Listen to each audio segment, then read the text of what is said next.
Hola, mi nombre es Darío Goldfarb y hoy vamos a estar conversando sobre cómo mejorar su resiliencia en seguridad con automatización en AWS. Tengan presente que pueden hacer consultas vía el chat. Directamente tenemos un equipo de especialistas que están atendiendo las respuestas. Bien, en cuanto a lo que es la agenda, primero vamos a ver la democratización de la seguridad.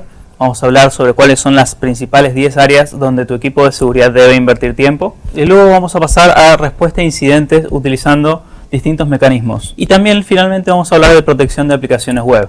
Dentro de AWS, cualquier cliente, ya sea grande en una gran empresa como un Netflix, como un Mercado Libre, tienen una serie de requerimientos y van viendo una serie de patrones de ataque que son utilizados, que son aprovechados por todos los clientes. Dentro de AWS tenemos clientes de todas las industrias en todo el mundo.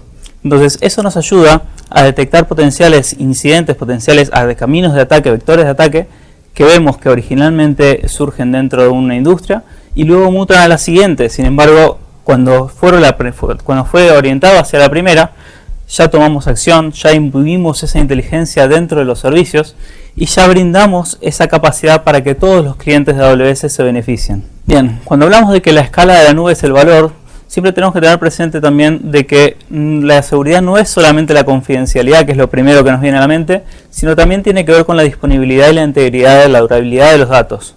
Entonces, dentro de AWS tenemos una infraestructura desplegada dentro del mundo con 69 Availability Zones, que son equivalentes a uno o más data centers, y tenemos regiones, 22 regiones, más 4 anunciadas, con lo cual en toda esta gran infraestructura los clientes tienen el beneficio de poder elegir desplegar cerca de sus propios clientes, y por otro lado tienen las capacidades de replicar automáticamente, guardar los datos en una jurisdicción o en otra y elegir también en qué región quieren almacenar esos datos. Dentro de la nube, AWS, por su escala, puede invertir en desarrollar distintos controles de seguridad, hacer distintos chequeos de compliance, de cumplimiento regulatorio. De hecho, al punto actual donde tenemos más de 200 controles auditables de PCI, de SOC, de ISO 27001, de ISO 27017, de ISO 27018. Todos esos estándares que ya AWS está cuidando, que está ofreciéndoles automáticamente a los que lo necesitan y a los que no lo necesitan dentro de su infraestructura, benefician a todos. Bien, vamos a hablar de cuáles son las 10 áreas donde tu equipo de seguridad debería invertir tiempo. Es porque son las áreas donde con el menor esfuerzo podemos lograr el mayor beneficio. El primer punto es la información de la cuenta. ¿Sabían que AWS proactivamente avisa a los clientes que son vulnerables a un determinado ataque que vemos que se está acelerando dentro de Internet? Pero eso solo ocurre cuando la información de la cuenta está disponible. Si ese correo llega a alguien que no está monitoreando la cuenta, entonces si no hay ninguna alerta, si no hay ninguna notificación configurada, por no tener la información, no podemos avisarles. Segundo punto, utilizar autenticación multifactor. Es algo muy sencillo de habilitar y reduce muchísimos y potenciales caminos de ataque. Recomiendo fuertemente que habiliten autenticación multifactor, especialmente para cuando hablamos de la root account, la cuenta de root y otras cuentas que tengan privilegios. Tomen la decisión activamente de si habilitar o no habilitar multifactor en cada cuenta. Los secretos no van en el código, ¿sí? Cuando hablamos de no guardes las claves en código, ¿a qué nos referimos? Es el tercero de estos puntos. A que tenemos que hablar con los desarrolladores y preguntarles dónde estás guardando las access keys, dónde estás guardando el usuario y la clave de la base de datos. Si la respuesta es en algún repositorio Git, entonces no es el lugar propicio. Ahí tenemos que enseñarle a los desarrolladores a que utilicen las SDKs, y también tenemos que enseñarle a los desarrolladores a que utilicen servicios tales como Secrets Manager, que nos permite gestionar lo que es la rotación de los distintos secretos a lo largo del tiempo. Cuarto punto. ¿Qué son los Security Groups? Son firewalls que tenemos que protegen las distintas aplicaciones. Si los han configurado antes, verán que por default vienen cerrados, o sea, por default no permiten ningún acceso, y luego uno va habilitando cuál es líneas donde uno dice a este servicio acceden desde tal IP. Es posible que en algunos casos ustedes definan necesito que, como esta es una aplicación web que tiene que estar disponible para todo el mundo, entonces abro a un determinado servicio, al puerto 443, digamos por DSL. El punto de limitar los security groups es que tengan el menor acceso posible, ¿sí? Lo que se llama el least privilege. Es súper importante, ¿por qué? Porque desarrolladores frecuentemente tratan de abrirlos con el objetivo de probar y que eso no sea seguramente un bloqueo, pero no es una buena práctica. Es importante que habilitemos solamente los permisos necesarios para funcionar y solamente desde las IPs que corresponda a funcionar. Políticas de datos definidas. Este es un punto súper importante también, que frecuentemente dentro de las políticas de seguridad solemos decirle a los usuarios, bueno, no guardes datos sensibles en este lugar, ¿sí? Y eso no es una buena práctica.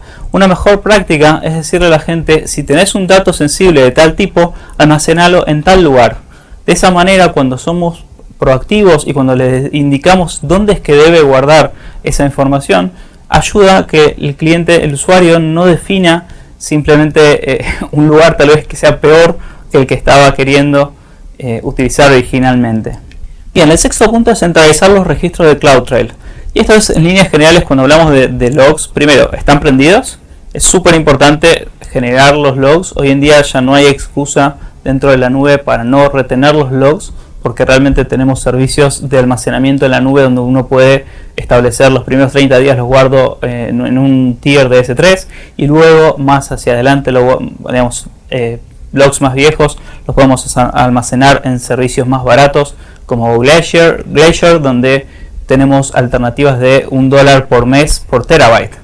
Y los registros de logs se almacenan muy bien, o sea, tienen una muy buena tasa de compresión. Entonces es súper importante centralizarlos. De hecho, en esquemas multicuentas también conviene tener una cuenta donde almacenemos el login dedicada para ello y que solamente la gente de seguridad tenga acceso a esos logs. Validar los roles de IAM. Primer punto, ¿están usando roles? Los roles son mucho mejor que tener usuarios con claves y accesos privilegiados a lo largo del tiempo que se mantienen. Los roles, por su naturaleza temporaria, ayuda en cuanto a que un usuario se loguee que asuma un determinado rol, ayuda a reducir el problema de las claves compartidas o anotadas, etc. En los roles también debemos asegurarnos de que tiene los mínimos permisos que necesita para hacer ese rol. Cuando vean servicio asterisco, entonces tal vez evalúen si eso es lo correcto o no. El octavo punto es actuar sobre los hallazgos de WarDuty. Vamos a ver un poquito más adelante el detalle de qué es WarDuty, pero básicamente es nuestra herramienta, es una de nuestras herramientas de detección de potenciales incidentes de seguridad que utiliza Machine Learning para entender si hay algún finding, si hay algún hallazgo que tenemos que tomar alguna acción. Es normal que las empresas habiliten esta funcionalidad porque simplemente con un clic la habilitan. Pero es súper importante que también tomen acciones sobre los hallazgos de WarDuty, que no sean simplemente luces que se van prendiendo. Noveno punto, rotar las claves. Claves sin rotar a lo largo del tiempo se vuelven vulnerabilidades. ¿En qué sentido? En que eventualmente terminan siendo descubiertas o terminan siendo expuestas. Y una buena práctica es acercarse a la gente de infraestructura, acercarse a la gente de desarrollo y decir, ok, ¿podemos rotar las claves ahora? Y si la respuesta es, bueno, pero no sé qué pasaría si las roto, tal vez debemos trabajar sobre eso para hacer un plan de mejora y que nos ayude a que utilicemos servicios como Secrets Manager, donde vamos a poder pedirle al servicio que nos rote automáticamente las claves, o cuando hablamos de certificados de SSL, que es algo bastante frecuente, que cuando expire el certificado tenga alguna caída, quien no planificó para la expiración del certificado. Entonces ahí es donde tenemos servicios como el Certificate Manager, que puede ocuparse de rotar esos certificados automáticamente. Bien, el décimo punto es involucrarse en el ciclo de desarrollo. Los desarrolladores en general no quieren construir código que sea basura. Siempre tratan de desarrollar un buen código. Lo que pasa es que muchas veces no saben cómo hacerlo. Y si seguridad se acerca al final de todo y inspecciona el código y dice, bueno, este código, ¿quién lo escribió? Que está re mal hecho. Entonces, eso es algo que no nos va a generar que los desarrolladores vean al equipo de seguridad como adversarios. Y no es la idea. La idea es que el equipo de seguridad se acerque al desarrollador durante la etapa de desarrollo, no cuando está todo terminado, y se acerque y le enseñe proactivamente, esta es la forma correcta de revisar, esta es la forma correcta de programar para evitar que nos puedan hacer este tipo de ataques, ¿sí? Concientizarlos proactivamente. Partamos de la base que la automatización es súper importante. Nuestro CISO tiene una frase frecuente que la menciona en varios eventos, donde dice los humanos no van cerca de los datos. ¿Qué significa que los humanos no van cerca de los datos? ¿O que es bueno que los humanos no estén cerca de los datos? Que los humanos cometen errores. Esos errores pueden ser desde un error tipográfico, puede ser un error de que cliquearon en un correo que no deberían cliquear por más de que muchas veces les advertimos que no lo hagan. O puede ser que simplemente tuvo un mal día y está distraído, o tuvo un muy mal día y decidió intencionalmente hacer algo que no debería. Entonces es súper importante que tomemos acciones para que automáticamente remediemos las cosas más frecuentes y las cosas que necesitan una inspección de un humano puedan ser atajadas por esos pocos preciados recursos humanos habilidosos. Cuando hablamos de automatización, lo primero que a muchos le viene a la mente es generar un ticket automáticamente. Eso es bastante frecuente, pero nuestros equipos de seguridad, más que enfocarse en la generación de tickets, se enfocan en la resolución de esos tickets. ¿A qué nos referimos? AWS tiene cientos de miles de eventos de seguridad por año, y de esos cientos de miles de eventos de seguridad por año, el 96,4% de ellos es resuelto automáticamente. ¿Qué significa? Podemos manejar nuestro gran volumen de incidentes de seguridad junto con automatización para evitar que en el día a día nuestros humanos queden sobrecargados y que terminen ignorando potenciales incidentes reales que deberían inspeccionar. ¿Sí? Segundo punto, las políticas de IAM. Es algo valioso el generar estándares sobre cómo vamos a generar las políticas y entender cómo vamos a hacer para que repetitivamente sigan siendo automatizadas. Bien, registro de auditorías. Hablamos antes de que la importancia de tener registros de auditoría habilitados. Los registros de auditoría son clave también que sean automatizados. ¿Cómo puede ser automatizado un registro de auditoría? El enriquecimiento de ese registro de auditoría. Cuando hay un incidente, cuando está realmente la situación complicada, entonces ahí no es el momento de ponernos a investigar, bueno, ¿y quién era el que tenía acceso en ese momento? Esa persona que ya sabemos que era maliciosa, ¿a qué más podía hacer? O sea, realmente lo que tenemos que tratar de hacer es enriquecer esos registros de auditoría al momento de guardarlos, pensándolos en cómo los vamos a consumir. Ante un incidente de seguridad, ¿qué estaríamos buscando? ¿Qué información necesitaríamos analizar? Y enriquecerlos previamente. Otro de los casos que es frecuente conocido, que es la detección de amenazas. Todos sabemos que no podemos depender en cuanto a lo que es nuestra seguridad en la detección de amenazas de que a ojo los humanos estén mirando una pantalla y digan acá hay un incidente de seguridad. Entonces, ¿qué es lo que necesitamos? Herramientas automatizadas que nos detecten esas amenazas. No un gran SOC lleno de gente y mirando una pantalla, sino que realmente se detecten esas amenazas y que se tomen acciones al respecto. Por último, las alertas. Las alertas son importantes y son buenas, pero tal vez algo importante que queda descuidado dentro de lo que es los sistemas de alerta es el escalamiento dentro de las alertas. El tener presente de que a lo largo del tiempo, si una persona no pudo manejar esa alerta, debe escalar hacia la siguiente persona dentro de la cadena, y así en nuestro caso internamente dentro de AWS siguen escalando las alertas hasta que llegan al CEO de la compañía si nadie tomó acción al respecto antes.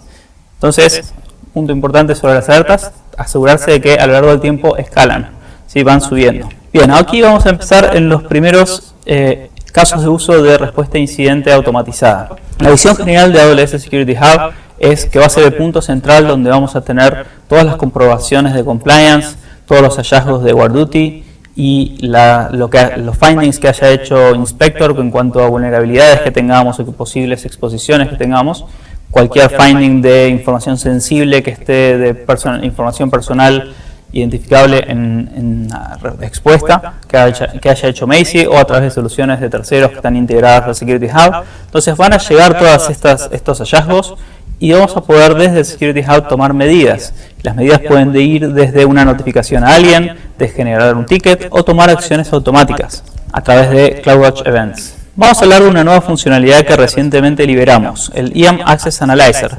Para aclarar que esta es una funcionalidad disponible gratuita para todos los clientes de AWS, recomiendo fuertemente que la aprovechen y funciona de la siguiente manera. Se genera un analizador que lo que hace básicamente es identificar cuál es la zona de confianza que tenemos ¿sí? Cuáles son las cuentas y cuál es el perímetro de la zona de confianza que tenemos, y luego analizamos como descubrimientos cuáles son las políticas que permitirían acceder a un recurso dentro de la zona de confianza desde fuera de la zona de confianza, para que uno pueda tomar medidas. ¿A qué nos referimos con tomar medidas? A que uno puede definir si ese acceso fue intencional, y en cuyo caso habremos de archivar ese descubrimiento, o si no fue intencional, poder tomar una medida como resolver ese expuesto automáticamente a partir del finding. ¿Cómo es el flujo de respuesta a incidentes usando Security Hub? Aquí vemos el Guarduty, IAM Access Analyzer, Inspector, Macie o Third Parties, o terceros que estén enviándonos potenciales hallazgos. Llegan a Security Hub, Security Hub dispara un evento de CloudWatch Events, y a partir de eso se pueden hacer múltiples opciones de remediación, ya sea ejecutando un simple código de Lambda o algunos casos más orquestados, como una multi-step operation que podría tener una serie de pasos. Vamos a ver unos ejemplos un poquito más adelante. Paso número 1, creamos un analizador de IAM Access Analyzer.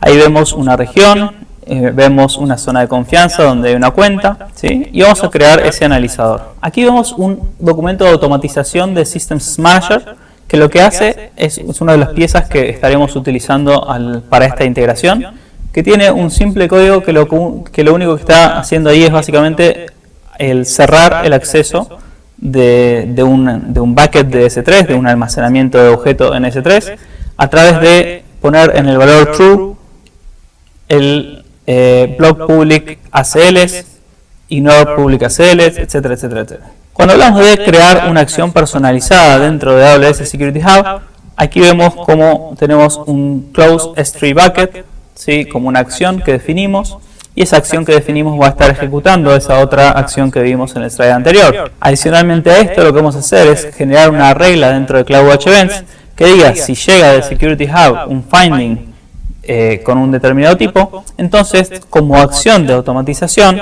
lo que vamos a hacer es ejecutar esa tarea de my S3 bucket public read write, ¿sí? Esa tarea lo que va a hacer es deshabilitarnos ese bucket. La funcionalidad que incorporamos de bloquear el acceso público está deshabilitada. Luego vamos a la parte de permisos, le ponemos al permiso, a los bucket policies le ponemos un permiso que autoriza desde asterisco, o sea, desde cualquier lado, acceder a esos datos públicos, o sea, hacer público el bucket. Eso finalmente el IAM Access Analyzer lo detecta como un descubrimiento, como para tomar alguna acción al respecto. Eso lo envía hacia el Security Hub, y ahí vemos Severity Medium, vemos el título, y dentro de, al seleccionar a ese finding, vamos a ver que entre las acciones nos aparece la opción de archivar ese finding, como para ignorarlo si fue un acceso otorgado a conciencia, o hacer un close S3 bucket, como para que desde ahí mismo se cierre ese bucket, e inmediatamente vemos como entre los permisos pasó a estar el acceso bloqueado completamente, ¿sí? Block Public Access. Y algo importante a entender es que esta funcionalidad de Block Public Access va por sobre la Bucket Policy, o sea, aun si el Bucket Policy está configurado para permitir el acceso público, si tenemos habilitada esta funcionalidad de Block All Public Access, entonces no va a poder acceder el público a esos datos en ese bucket. Bueno, otro de los casos de uso que vamos a hablar sobre remediación automática es con AWS Config. Es una herramienta que utilizamos para hacer inventario de la infraestructura que tenemos dentro de AWS, y también para identificar los cambios que hay en los distintos recursos. Está monitoreando cualquier cambio de configuración y permite tomar acciones de remediación automáticamente a través de lo que se llama AWS Config Rules.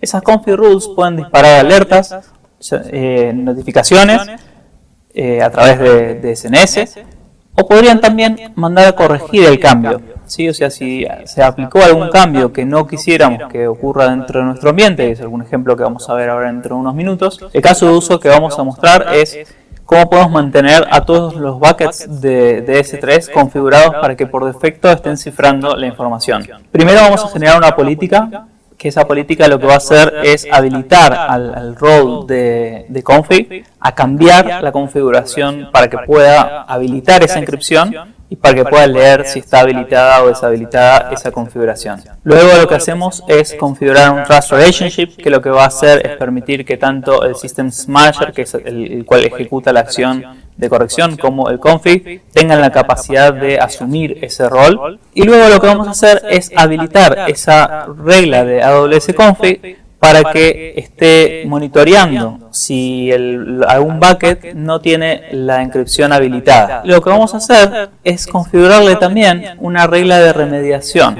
Entonces lo que vamos a hacer es más abajo dentro de esa misma página, vamos a ver que tiene una opción de Trigger Type, Configuration Changes, o sea que cuando haya un cambio dentro de la configuración se va a disparar esta regla.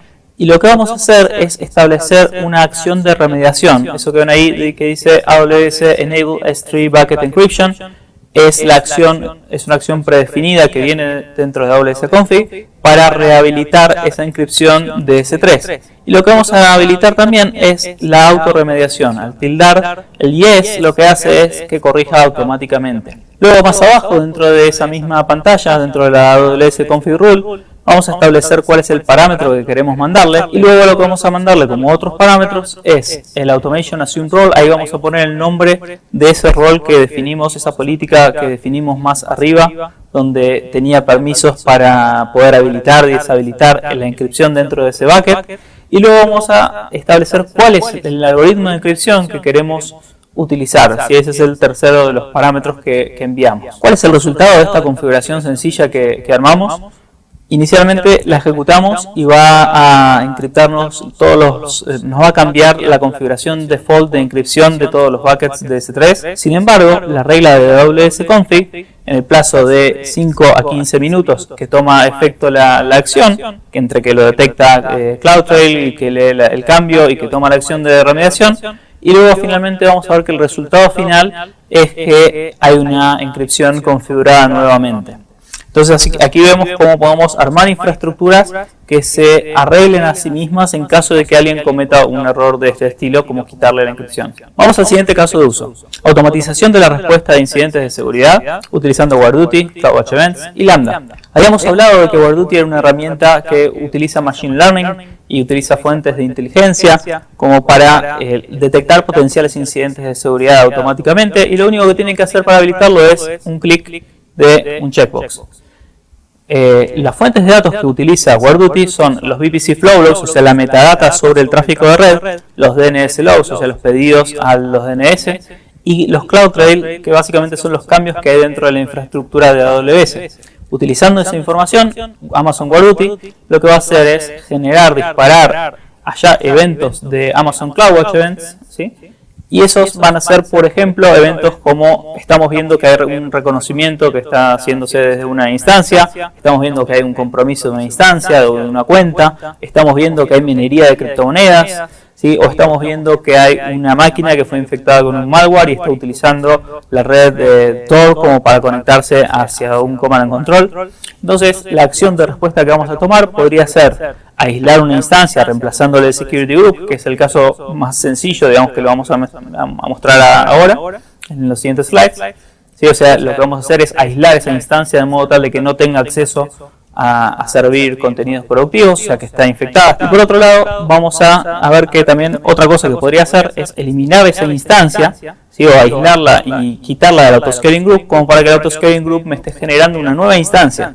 Con lo cual, de este modo podemos lograr lo que se llama self-healing, o sea que se arreglen automáticamente. Vamos a ver cómo se arma esta integración. En este caso, lo que vamos a hacer es que si hay un equipo que está utilizando la red de Tor, si está utilizando un cliente de Tor, si está saliendo a través de redes de anonimización, muy probablemente sea un malware. Entonces lo que vamos a hacer es establecer un lambda, que ese lambda lo vamos a configurar con CloudWatch Events, ¿sí?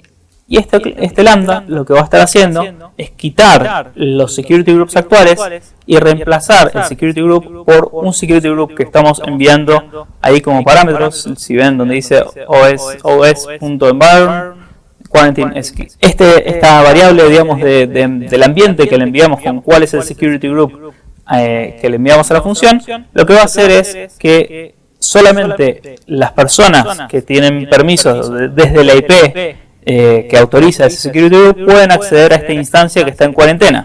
¿Para qué es esto? Para que el equipo de Incident Forensics pueda conectarse y nadie más pueda conectarse hasta esta instancia, pero que no esté sirviendo más tráfico productivo a esta instancia, que no esté más conectada a internet, etcétera, etcétera. Bien, esta función está esperando recibir como parámetro ese security group.